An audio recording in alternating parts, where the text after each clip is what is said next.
My favorite day is closing day. All the work's been done, inspections, appraisals, financing, everything's ready to go and you take the sign out of the yard and now the property's yours. But as an investor, we have a little different checklist we need to go over for an investment property rather than our personal property. First, the number one thing you need to do as an investor when you close on your property, change the locks. Depending on the situation of how you obtain this property, it can be troublesome for another party to have keys to that property after you close. They could have gone and made copies, and then they could enter your property at any time if you're not there if you don't change the locks immediately. The seller could be disgruntled, maybe they didn't want to sell, maybe it was a short sale, maybe it was a foreclosure. As long as somebody else has the keys to your property, they could potentially get in at any time and do a ton of damage. So the first thing you want to do on that first day and closing day is change the locks. Now the number two thing you need to do as an investor after you close on your property is to change the utilities.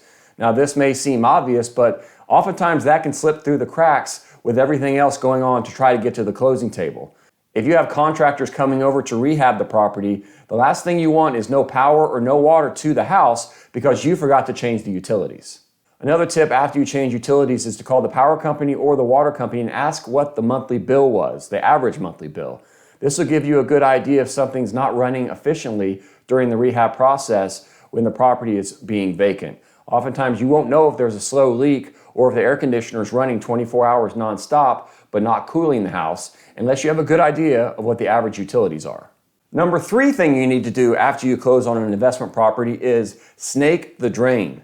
Now maybe you did inspections on this property, maybe you bought it as is, maybe you bought it sight unseen. Now oftentimes when these houses sit vacant for a long time, the sewer line can be clogged up. And the last thing you want after a tenant moves in for that first weekend is that panic call to say the sewer line is backing up in the bathtub. Snaking the sewer line before anyone moves in, even during the rehab, is a preventative measure to make sure you have no plumbing issues after tenants begin to move into the property.